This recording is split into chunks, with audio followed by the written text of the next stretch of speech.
Carla de la Cuesta, ¿cómo surgió la intención que llevara a finalmente realizar este libro después de 20 años de mantener todo oculto? Yo no puedo dejar que esto se quede en la oscuridad, yo no puedo dejar que esto se quede en la mentira que han tratado de instaurar a través de otros proyectos. No puedo dejar que las voces de estas jovencitas se queden ahogadas. Entonces, ¿por qué esperaron tanto tiempo para publicarlo? El gobierno de México declaró a Gloria Trevi inocente. Esto va además junto con una denuncia en Estados Unidos para citar a Sergio Andrade, María Raquenel y Gloria Treviño. Este libro, Toda la Luz, que pudiera o buscaría denunciar de nueva manera, buscar justicia. ¿Qué es la intención que hay en estas páginas?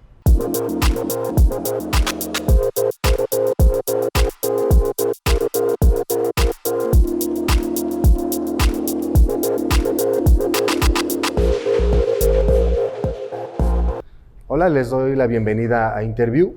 Me encuentro con Carla de la Cuesta. ¿Cómo estás, Carla? Hola, John, qué gusto saludarte.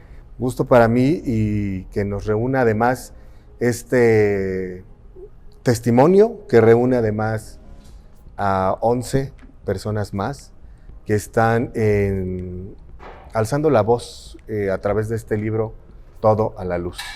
¿Cómo surgió la intención que llevara a finalmente realizar este libro después de 20 años de mantener todo oculto?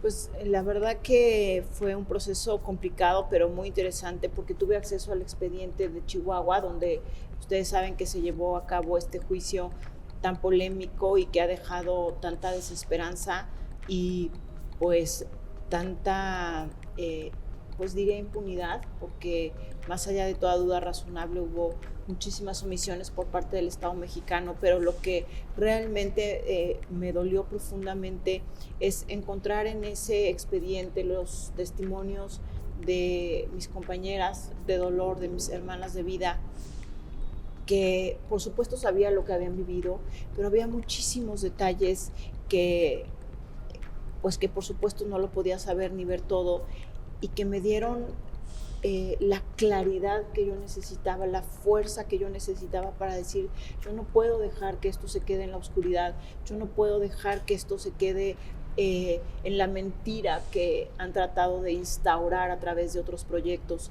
No puedo dejar que las voces de estas jovencitas se queden ahogadas, ¿no?, en un expediente que, por más doloroso que parezca, aunque creo que como mexicanos tristemente lo podemos entender, las autoridades decidieron minimizar sus voces, reducirlas a unas simples hojas de papel y resolver en unas sentencias pues que no se concatenaban en lo más mínimo con lo que decían las víctimas. Entonces esto fue muy doloroso y fue lo que me dio la claridad para decir, no más, ni un día más, ni un día más esto se queda en el silencio y en la oscuridad. Habrá sido una decisión importante el alzar la voz. Ya lo venías haciendo con tu fundación, a través también de conferencias, siendo ejemplar para otras personas que han sufrido maltrato y abuso, pero el detonante, el dar esa primera decisión, ese primer sí, a finalmente ponerlo en un libro, ¿qué fue? ¿Quién fue? Pues mira, en realidad lo más importante fue justamente el escuchar, bueno, el leer, pero a través de esa lectura escuchar el grito de clamor de mis compañeras sobrevivientes. Eso fue lo que me dio principalmente la fuerza. Pero también, bueno, pues mi hija que ella siempre me ha apoyado y siempre ha querido que se sepa la verdad, y ella ha conocido lo que está en el expediente, no mi verdad, porque a lo mejor alguien podría decir, bueno, tú le contaste lo que tú quisiste. No, ella conoce lo que hay en el expediente y lo que dicen al menos 11 víctimas, aunque aquí en el libro hay mucho más de 11 víctimas, porque también reveló alrededor de 4 testimonios extras de personas que no declararon, víctimas que no declararon oficialmente en el expediente, pero que lo han hecho público. Y ojo, no son todas, son mucho más, contabilizamos alrededor de 40 víctimas.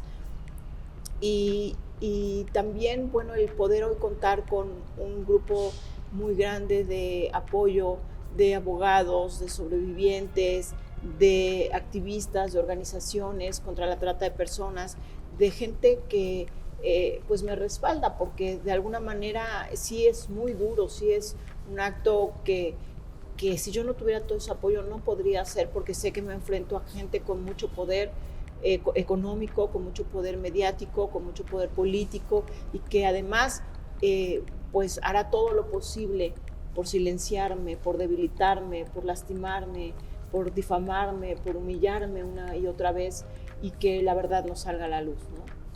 Valentina, tu hija, ha sido aliciente. Además, ella quienes la siguen, quienes la conocen a través de redes sociales, también es ejemplo de lo que ha sido la resiliencia, el apoyo a las mujeres, esta sororidad que existe y con la que han crecido además muchas más personas durante esta generación, que tal vez en el caso de esta situación de hace 20 años comenzaba a verse, y en el caso, específicamente en este caso, comenzó a ignorarse. Es algo muy, muy terrible lo que hemos vivido, el que hayamos sido silenciadas, el que hayamos sido atacadas y lastimadas, orquestado todo esto por una sola persona. Y yo te digo la verdad, mi hija me decía, habla, y yo la verdad, principalmente todos estos 24 años, a lo mejor todos los años que estuve en esta condición de esclavitud le tuve mucho miedo a Sergio, pero estos 24 años le he tenido mucho miedo a Gloria y a su gente, y lo digo abiertamente porque así es. Todo lo que ella ha hecho por silenciarnos ha sido muy lastimoso, ha sido muy debilitante, y obviamente lo va a seguir haciendo, pero pues sí, mi hija me ha dado la fuerza el saber que todas estamos unidas y que todas queremos lo mismo. Recibo constantemente mensajes de mis compañeras y yo se los envío a ellas también, de tanto amor y agradecimiento, de que estemos rompiendo el silencio, de que ya no nos puedan seguir pasando encima. No importa cuánto hagan, ya no se va a poder, porque hoy somos mujeres fuertes, hoy tenemos mucha gente que nos apoya, cada uno además en lo individual, en sus propias familias, y nuestras familias también merecen tienen ese derecho a que se sepa la verdad como realmente fue, y no a todas las tonterías que se ha tratado de decir, y seguir confundiendo a la gente, dicen mis abogados, confundiendo a los confundidos. Pero cuando tú eres una persona que realmente quiere entender cómo sucedieron las cosas, que realmente tiene empatía, información, preparación, no necesitas ni siquiera que tantas preguntas sean respondidas, es que salta a la luz todo lo que está ahí. Pero creo que si la gente se da la oportunidad de leer, pero además de analizar y de estudiar a profundidad todo a la luz, van a poder claramente ver la radiografía del caso criminal que México dejó en la oscuridad. Es precisamente como viene en este libro en la portada, Todo a la luz, el caso criminal que México dejó en la oscuridad, la verdadera historia del grupo musical de Gloria Trevi y su productor Sergio Andrade, que a la luz de los días y de los años que ha pasado, platicábamos un poco acerca de esto antes de comenzar a grabar, pareciera como que quedó en el olvido, como que dieron un carpetazo, y en el caso pues de Sergio incluso vive con otra de las víctimas, Sonia, y con los hijas que tuvo con ella. Y él pareciera como que continúa sin localización, nadie sabe de él, ni siquiera al momento de cobrar las regalías. O sea, evidentemente hay un registro a donde él puede responder hablando de un domicilio, pero pareciera que no. Yo no tengo pruebas, pero no tengo dudas que alguien lo está protegiendo, alguien que no quiere que él aparezca, porque me parece extraño que él pueda tener los recursos para esconderse, incluso aparentemente fuera de México, cuando todos sabemos, todos los que trabajamos día a día, sabemos que irse a vivir además al extranjero y mantenerte y sostenerte y todo esto, pues requiere de un apoyo económico muy fuerte, incluso político, podría decir, y que entonces no me parece que lo pueda estar haciendo solo. Me parece pues que hay indicios o pistas que nos hacen entender que muy probablemente más bien está siendo ocultado por alguna persona que no le conviene que él aparezca, ¿no? Hablando también del caso y de los manejos que tuvo en su momento, se relacionaron incluso personas, ahora lo recuerdas, importantes detrás de las televisoras, de las disqueras, del poder político. ¿Este entorno continúa? Hablando si él tuviera esta protección todavía. Bueno, yo creo que no cabe duda que alguien lo tiene que estar protegiendo. ¿Quién? No, no sabemos. Yo tengo mis propias opiniones de quién no quiere que aparezca, pero no tengo pruebas, entonces no lo puedo asegurar. Sin embargo, tomemos en cuenta que hay una historia importante, ¿no?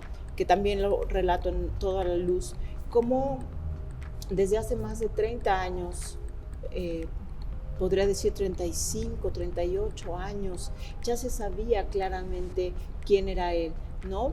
Refiero en el libro una entrevista que da el conductor Raúl Velasco, donde además ahí está la prueba, el periódico que aparece, además consta en el expediente, es una de las pruebas que constan en el expediente, donde el conductor de televisión Raúl Velasco dice claramente que él sabía quién era él. E incluso la señala a ella también, los señala a los dos como personas de alguna manera no gratas para un entorno del entretenimiento. ¿Cómo es posible que sabiendo lo que sabía y entendiendo lo que entendía, pues el propio entorno del entretenimiento haya decidido pues hacer caso omiso? Tenemos también un relato de Lorena Herrera, donde ella dice que otros representantes artísticos le advirtieron sobre él y sobre ellos. Y de alguna manera la gente lo sabía, y aún así decidió ocultarlo, decidió permitir que esto siguiera creciendo y creciendo y creciendo y creciendo. Y bueno, tristemente eso nos da las pistas para entender que muy probablemente pues pueda seguir pasando lo mismo, tal vez a través del medio del entretenimiento, tal vez a través del medio político, o tal vez a través de alguna de las personas hasta hoy señaladas como probables responsables que no quieren, ¿no? Solamente hay 3 personas que están señaladas como probables responsables, y entre esas personas pues probablemente puedan estar buscando cómo protegerse. No lo sé, lo desconozco, pero estas podrían ser algunas de las cosas que estarían ocurriendo el día de hoy, ¿no? Entre la conmoción que ha causado esta historia durante tantos años, han surgido muchas dudas en el público, en la gente, en la sociedad, pues, que ha sido testigo de este caso. Una de ellas es por qué esperaron tanto tiempo para publicarlo, para denunciar. Bueno, en realidad no esperamos tanto tiempo. Nosotras denunciamos, hicimos nuestras declaraciones ante la autoridad ministerial, lo cual está clarísimo en el libro. Nosotras dijimos absolutamente todos los delitos que se cometieron en nuestra contra, sin saber cuáles eran o no delitos, porque imagínate, yo tuve que pasar más de 20 años para entender cada una de las acciones que se cometieron en nuestra contra, qué delitos eran, cuáles eran cómo se podían tipificar. Tuve que estudiar muchísimo para entender esto que me hicieron se llama así, esto que le hicieron a la otra chica se llama así, esto, ¿no? Yo creo que hoy hay una comprensión alrededor del mundo sobre por qué las víctimas tardan tanto en lograr denunciar. Y una de esas, por supuesto, es el miedo. Otra es el miedo tan grande que hemos tenido y que te mencionaba hace un rato. La segunda es la falta de entendimiento de los delitos. Por eso En tantos países las prescripciones se vuelven cada vez más amplias, por eso hay tantos lugares donde se abren ventanas de oportunidad para los delitos que ya están prescritos, porque se entiende que las víctimas van a tardar al menos 20 años en entender, en sanar, si es que se puede sanar, en tomar la fuerza y el valor. Esto es algo que se entiende a nivel internacional y que por eso se abren tantas ventanas. Hoy, por ejemplo, en México los delitos, y en tantas partes del mundo los delitos de violencia sexual contra menores son imprescriptibles. Si hoy te abusa una persona y tardas 50 años en decirlo, está bien, porque todo el mundo entiende que vas a tener que pasar un proceso larguísimo. Y ojo, John, si es que logras romper el silencio, porque el 99%, ni aunque les den esta ventana infinita para romper el silencio, no lo van a hacer. El 99% no lo va a hacer de todos modos. Entonces, si hay un 1% de personas que van a decidir hablar y van a poder pues tener ese valor, pues como sociedad nos toca respetar, ser sensibles, ser empáticos. Si te creo o no te creo, me da lo mismo. Tú solamente sé empático y guarda silencio porque alguien te puede estar escuchando. Imagínate, John, que tú y yo nos podemos a juzgar un caso cualquiera, este o el que sea, y empezamos a decir, oye, ¿y por qué se tardaron tanto? Oye, ¿y por qué no se fue? Oye, ¿y por qué yo la vi un día que sonrió? Oye, ¿y por qué esto? Nos puede estar escuchando una niña, un niño, una mujer, porque estos delitos también suceden sin duda en los adultos. Y va a decir, en silencio esa persona, esa niña, ese niño, esa mujer va a decir, entonces yo no puedo denunciar porque el día que lo haga, todo el mundo me va a juzgar. Lo que nosotros hacemos, las palabras que hoy nosotros podamos reflejar a través de de las herramientas, desde nuestras trincheras, pueden abrir la puerta para que otras víctimas hablen o pueden cerrarla para que otras víctimas digan, yo no me voy a enfrentar a lo que se están enfrentando ellas, ¿no? Otro de los dudas, comentarios que han surgido durante este caso y que los han acompañado, seguramente habrán hecho esa pregunta y la habrás escuchado muchas veces, es por qué los papás habrían permitido esto. Sé que tienes un entendimiento y un conocimiento a cómo responderlo. Porque mira, eso puede servir fantásticamente para que hoy mucha gente pueda entender y pueda tener mucho más cuidado, desde luego. Pero en primer lugar eran otras épocas y ellos eran personas muy públicas. A mis papás y los papás de todas no fueron y nos entregaron con él. Quienes dieron la cara fueron ellas. Entonces, pues tú cómo vas a desconfiar de dos jovencitas tan dulces y pues tan famosas y tan encantadoras, y que si hay gente que todavía cree en su palabra, imagínate mis papás, imagínate nuestros papás, ¿no? Pero hay otra cosa, yo les contaba sobre, por ejemplo, una entrevista que escuché sobre Rafa Márquez, el futbolista, y él decía que se fue a los 14 años, solo se fue al Club Atlas. Sus papás lo dejaron y se fue solo al Club Atlas, porque era una gran oportunidad. Sin embargo, el destino de Rafa Márquez fue completamente distinta, porque no era una trampa, era algo real. A nosotros nos ofrecieron ir a una academia donde nos iban a preparar, donde nos iban a dar pues las posibilidades a través de esta preparación de entrar a nuevos proyectos, así como le dieron la oportunidad a Rafa Márquez de irse a preparar al Club Atlas para en su momento poder jugar y realizar sus sueños. Es exactamente el mismo caso, nada más que en uno era una trampa y en otro sí era real. Entonces, ¿valdría la pena que los papás de Rafa Márquez le hubieran prohibido a Rafa irse a los 14 años al Club Atlas? Híjole, tal vez le hubieran cortado toda la carrera tan maravillosa que hizo. Tal vez nos hubieran cortado a nosotros la posibilidad, si es que hubiéramos acudido a una academia real, no a una academia falsa. Pues cómo saberlo, pero el problema es que tú no sabes que te están poniendo una trampa. Tú no sabes, y si tú ves en los dos casos, pues los dos dices, ¿cómo voy a desconfiar del Club Atlas? Sí, bueno, ¿cómo voy a desconfiar de una cantante tan famosa? Bueno, pues es exactamente lo mismo, nada más que uno era una trampa y otro no. Y el momento o la decisión de escapar, de huir de eso, también conlleva un proceso psicológico, de cautiverio además. Lo que pasa es que yo explico en el libro Toda la Luz cómo era yo amenazada una y otra vez, y eso es en el caso de la primera vez. Bueno, si te vas, tu hermana va a perder todo, está a punto de debutar en el Auditorio Nacional. La segunda vez, si te vas, tus papás no vuelven a ver a tus hermanas. La tercera vez, si te vas, menciono cómo una de mis hermanas era brutalmente lastimada porque yo insistía en querer irme, y hasta que yo no dijera está bien, me quedo, no dejaban de lastimarla. La siguiente vez entonces pasó a mi sobrino, y entonces si tú te vas yo desaparezco a tu sobrino. Eso no son cadenas nada más así de voy a ver si logro o no lo logro. O sea, son múltiples relatos de cómo si yo me iba, lo que iba a pasar si yo me iba. Y por supuesto que le creíamos, porque como mencionaba mi compañera víctima sobreviviente de este caso, Liliana Regueiro, a través de su podcast El Estafador de Sueños, donde tuve la oportunidad de platicar con ella, decía, es que el problema es que nosotros sabíamos que sí lo cumplía. O sea, no es nada más si te vas, ya ni modo. No, si te vas va a pasar esto, si te vas va a pasar esto. Y además cada vez que lo intentábamos recibíamos doble y triple de las torturas que de por sí recibíamos constantemente. Entonces esa idea de por qué no se van, esa idea de cómo tomaron el valor, ni siquiera sé cómo tomamos tanto valor.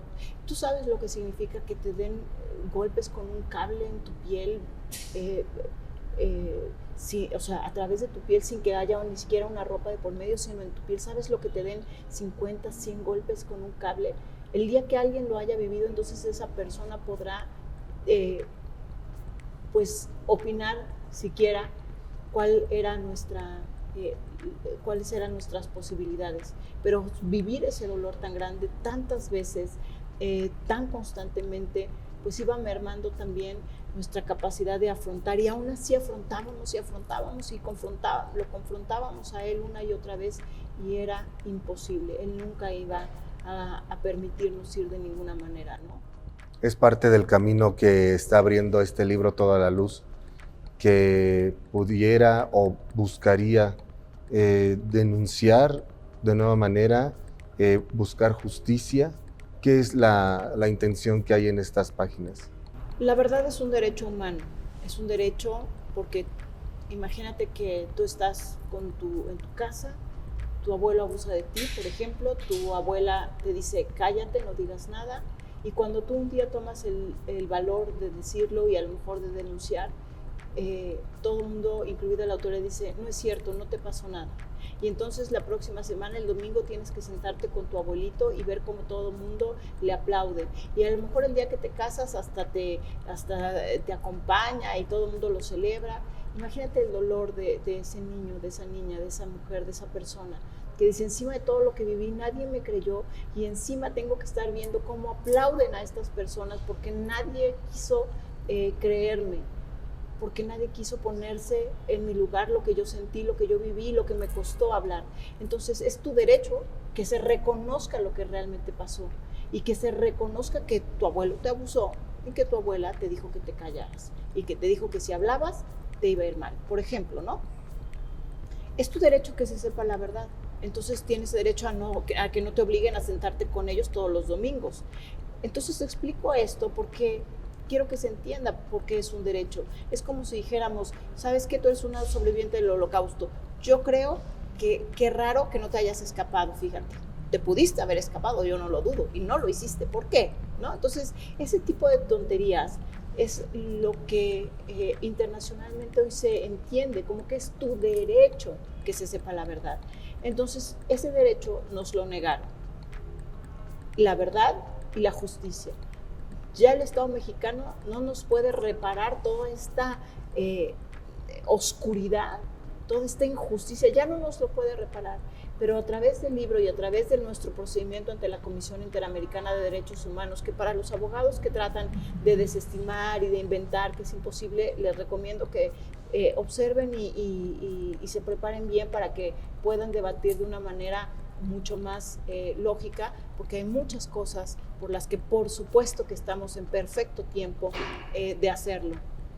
Entonces, esto es lo que representa el gobierno mexicano tenía que otorgarnos este cumplimiento de este derecho a la verdad, pero como no nos lo otorgó, nos lo tenemos que otorgar nosotras mismas, ¿no? Entonces, el libro y nuestro caso en la Comisión Interamericana de Derechos Humanos, pues es ese buscar la verdad que México nos negó. Esto va además junto con una denuncia en Estados Unidos. Las demandas, son 5 demandas en Estados Unidos, pero son demandas de las que yo no puedo hablar porque está protegido, no se sabe quiénes son las víctimas que demandaron, pero esto representa, y no hablo especialmente de este caso, aunque por supuesto tiene que ver, pero mira, hace rato decíamos, ¿por qué de tanto tiempo? Hay estados como el estado de California que abre una ventana de oportunidad para las víctimas de casos que ya hubieran estado prescritos. Entonces, entendiendo que las víctimas van a tardar 20, 30 años en romper el silencio, abre esta ventana, porque al estar prescritos ya no se puede de manera penal. Entonces, la única manera en la que oficialmente tampoco se puede, pero el estado de California dice, voy a abrir esta ventana porque entiendo lo que van a tardar las víctimas, y no hablo de este caso, de cualquier caso, entiendo lo que van a tardar, les voy a abrir esta ventana para que lo hagan en este momento sin importar el tiempo que haya pasado. Entonces, qué padre para las víctimas de cualquier caso que se estén abriendo estas ventanas, ¿no? Sin embargo, la autoridad en Estados Unidos pues ha hecho lo que México no pudo, que es proteger la identidad de las víctimas. Entonces, las víctimas están protegidas, puede ser cualquiera, pero es un caso del que pues hay secrecía justamente para resguardar y proteger a las víctimas que tuvieron el valor de hacer esto, ¿no?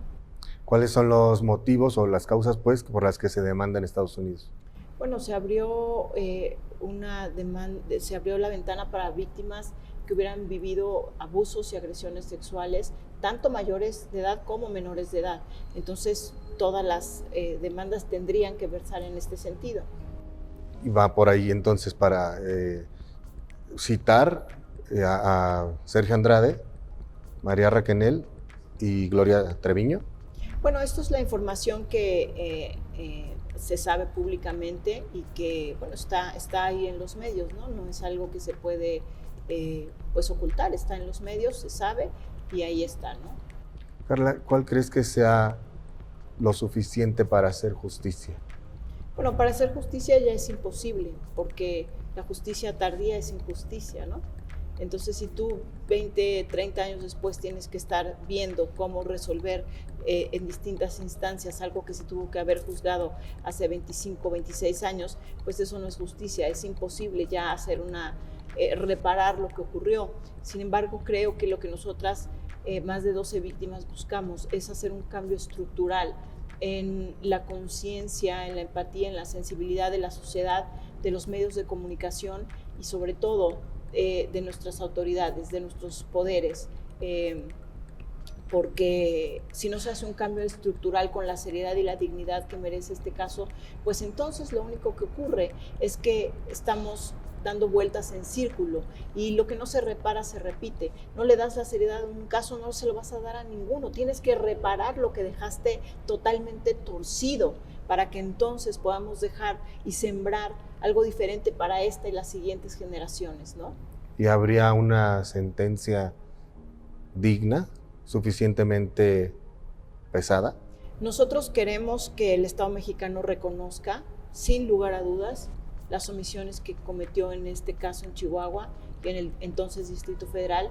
Queremos que reconozca que sí, entendemos que hubo una sentencia condenatoria y 2 absolutorias, pero el libro Todo a la Luz analiza justamente cómo se puede observar a través de los propios testimonios que está en contradicción con lo que las víctimas dicen, y entonces es lo mismo exactamente en la Comisión Interamericana de Derechos Humanos. Se tiene que reconocer, pero reparar, ¿cómo vas a reparar todos estos años? En primer lugar, el Estado mexicano era responsable de prevenir los hechos. O sea, no es si quieres o no, tienes responsabilidad de prevenir los hechos. Después tenías la obligación de investigar y en consecuencia sancionar adecuadamente. Tampoco lo hizo. Y además estaba obligado a evitar a toda costa la revictimización. Esto no es si quería el Estado mexicano. El que haya permitido toda esta revictimización por 24 años es responsabilidad también del Estado mexicano, porque nuestra ley general para prevenir, sancionar y erradicar los delitos en materia de trata de personas, nuestra ley general de víctimas, obliga a los estados a evitar la revictimización. Y sin embargo, ¿qué es lo que hace? Por ejemplo, una Comisión Nacional de Víctimas, posicionarse con una serie que revictimizó a las víctimas de manera terrible, a pesar de conocer, y eso lo explico aquí en el libro Todo de la Luz, explico claramente cómo acudimos a instancias como la Comisión Nacional de Víctimas, la Secretaría de Gobernación, el Instituto Nacional de las Mujeres, la Comisión Nacional de Derechos Humanos, la Comisión Intersecretarial contra la Trata de Personas. Acudimos a todas esas instancias, a nosotros nos cierran la puerta, pero se la abren a una serie que revictimiza a las víctimas. ¿Cómo es posible? Tus obligaciones son evitar la revictimización. Estos son hechos gravísimos y el Estado mexicano tiene que reconocerlos. Hablando de la serie Ellas Soy Yo, recientemente publicada por Televisa y ViX, el gobierno de México declaró a Gloria Trevi inocente, también a María Raquenel. Bueno, absuelta sí por aparentes faltas de pruebas en un expediente de 1 tonelada de fojas. Que es el que analizaste y además plasmas aquí en el libro, haciendo un resumen y un detalle de qué incluía ese expediente. Es correcto. Lo que podría venir para esta sentencia o este caso que se está llevando en Estados Unidos sería cárcel para Sergio, para Gloria, para María Raquenel. Bueno, yo del caso de Estados Unidos no puedo darte detalles justamente por esta secrecía que hay y que, bueno, pues justamente, como te repito, se está haciendo lo que el Estado mexicano no pudo hacer. En Estados Unidos se está buscando evitar a toda costa la revictimización. Aquí en México se hizo absolutamente todo lo contrario, es por eso que nosotras hemos tenido que salir a defendernos, ¿no? Y en el libro además se plasma y otros testimonios que respaldan lo que habría sucedido, esta versión que muchos años fue callada y que actualmente han intentado volver a callar, dejar todo en la oscuridad, que no salga todo a la luz. Es correcto, bueno, se solicitaron medidas para que mi libro Toda la Luz fuera sacado de la venta. Sin embargo, bueno, esta decisión ya fue fallada a nuestra favor por parte del INPI, porque, bueno, representaría censura previa, ¿no? Se pidieron estas medidas desde un mes antes de que el libro saliera a la venta, ¿no? Y solicitaron la retirada, además violando mi derecho a la libertad de expresión, el derecho de los mexicanos a la información, el derecho de las víctimas a que se sepa la verdad y a conocer la verdad, como decíamos. Y bueno, no sé por qué la señora Treviño decidió que ella tiene derecho a hacer 2 libros, una serie y una película, y yo no tengo derecho a sacar un libro, fíjate. Y esto además ya fue, le dio la vuelta hablando que ellos habrían perdido esta instancia, este juicio. ¿Lo podrías explicar mejor tú? Sí, bueno, el INPI resolvió que no, que yo tengo derecho a la libertad de expresión, los mexicanos al derecho a la información y las víctimas a saber y a conocer la verdad. Esa fue la resolución del INPI y bueno, seguramente van a seguir peleando y van a seguir buscando silenciarme de muchas otras formas, pero pues aquí estamos para dar la batalla, porque además que me silencien a mí no sirve de nada porque somos más de 12. Carla, ¿en tu vida hay espacio para el miedo? No, bueno, por supuesto que tengo mucho miedo, claro que sí, mucho miedo, pero tengo toda mi vida, todos estos años, mi vida ha sido regida por el miedo, entonces hoy me toca pues salir adelante con todo ese miedo y enfrentar a quienes nos han tenido con el pie en el cuello todos estos años, ¿no? A través de tu fundación has ayudado a muchas personas a que encuentren eso, la luz en su camino, la paz, la tranquilidad, que sanen. ¿Tú has podido sanar? Bueno, yo siempre les digo que es un proceso donde obviamente yo he ido restaurándome poco a poco, donde todas nos hemos ido restaurando poco a poco. Sanar 100% creo que es imposible, más cuando hay gente que no nos deja.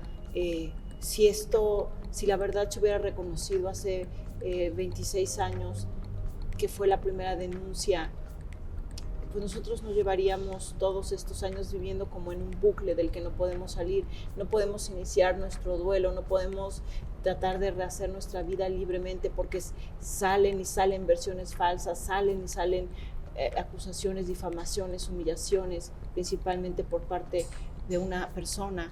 Y realmente si esa persona le hubiera dolido lo que nos pasó, pues sin duda hubiera reconocido la verdad hace 26 años, pero no ha querido y ha decidido seguirnos lastimando. Y eso pues ha sido muy difícil de vivir todos estos años, ¿no? ¿Qué les daría la paz, finalmente, la calma y la justicia que pudiera suceder para que ustedes como víctimas tuvieran eso, tranquilidad? Que se reconozca el caso con la dignidad que se merece, que a las víctimas se les reconozca con la dignidad que se merece y que no se permita un proyecto más, una revictimización más, una infamante serie o película más, que no se permita seguir lastimándonos públicamente como si fuéramos víctimas de segunda clase, y que el Estado mexicano reconozca que hizo exactamente todo lo que no tenía que hacer. Continúas con este libro dando pues voz a muchas personas, además de tu fundación. ¿Qué viene para ti? ¿Continúas también como abogada en casos y causas como esta? Bueno, en Alas Abiertas estamos haciendo muchas cosas, capacitamos a través de un curso muy importante que tenemos que se llama La violencia de 0 a 100, para que la gente tenga herramientas, para que no se tarden 25 años como yo en entender lo que hayan vivido, para que puedan ayudar a otras personas a entender lo que han vivido. Estamos apoyando a las víctimas en sus tratamientos médicos, odontológicos, a víctimas sobrevivientes de trata de personas. Estamos haciendo mucha incidencia legislativa de todo tipo. Ahora fui convocada al Congreso Mundial de Alianza de Sobrevivientes, que son sobrevivientes líderes de todo el mundo, que tienen organizaciones, que han liderado la causa en su país, y por parte de México voy a ir yo. Este congreso se lleva a cabo en África, en Kenia, Nairobi, y me siento muy honrada por eso, porque justamente pues voy a representar a México como una líder sobreviviente que he tratado de realmente ponerme de pie por mí, por mis compañeras, pero también por cualquier otra víctima sobreviviente que no conozca, y sobre todo por las siguientes generaciones, ¿no? Y esto está plasmado en el libro Toda la Luz, que encuentran en todas las librerías, que encuentran aún y a pesar precisamente de estos intentos de impedir que saliera todo a la luz. Persiste y está eso al alcance de muchas personas. También hay un libro digital y hay un audiolibro. Es correcto, sí. ¿Dónde los podemos encontrar también? Bueno, los pueden encontrar en Amazon, hay una en iTunes, en Google Play, que también hay libros, hay también en Audible o Audible, como lo quieran llamar, pero en español Audible. Y bueno, pues ahí pueden encontrar el audiolibro. Se los recomiendo muchísimo, lo narro yo misma, pero además todos los testimonios están narrados por diferentes voces, y la verdad que yo creo que ayuda mucho a irlo entendiendo a través de todas estas voces que participan en el audiolibro. Entonces, de verdad que va a ser muy, muy importante para todas nosotras que ustedes puedan conocer la verdad del caso criminal que México dejó en la oscuridad. Está resumido en estas páginas. Sin embargo, creo que hay mucho más. Habría la opción de hacer otra edición, una continuación, o llevarlo tal vez a un podcast, a un proyecto alterno donde podamos saber más. Sí, yo creo que probablemente sí, probablemente voy porque sé que, por eso les digo, el libro es para analizar, para leer, pero para analizar y para estudiar, y a pesar de eso creo que sigue habiendo algunas cosas que podemos seguir aclarando, comentando, para que pueda haber realmente una prevención sobre estos delitos y justamente para traer la verdad y la luz a este caso, ¿no? ¿Sucederá? ¿Lo esperamos? Yo pienso que puede ser que sí. Bien. Todavía no, pero puede ser que sí. Por lo tanto, por lo mientras, con toda la luz, y lo encuentran, ya nos decía Carla, de manera física, digital, en audiolibro, y a compartir también esas experiencias a través de tu proyecto alterno, Alas Abiertas, que ha ayudado a muchas personas, y también a través de redes sociales. Así ¿Cómo es. te encontramos? Carla de la _Cuesta en Instagram, Carla de la Cuesta en X, Alas Abiertas MX en Instagram, Alas Abiertas ORG en X, y en mi página www.alasabiertas.org. Eso. Pues te agradezco mucho, Carla. Gracias, John. Que siga habiendo luz a Gracias. toda esta historia y a tu idea, tu versión y lo que tú viviste. Muchísimas gracias, John. Gracias a ti. Gracias. Y ustedes, por favor, compartan este video, que se enteren lo que está sucediendo con este libro, con Carla de la Cuesta, lo venidero, y pues eso, estaremos pendientes de todo lo próximo. Muchísimas Si gracias, nos John. permites. Gracias a todos. Gracias, hasta luego. No te pierdas la mejor información de espectáculos y entretenimiento. Suscríbete a este canal, compártelo, déjame un like y tus comentarios.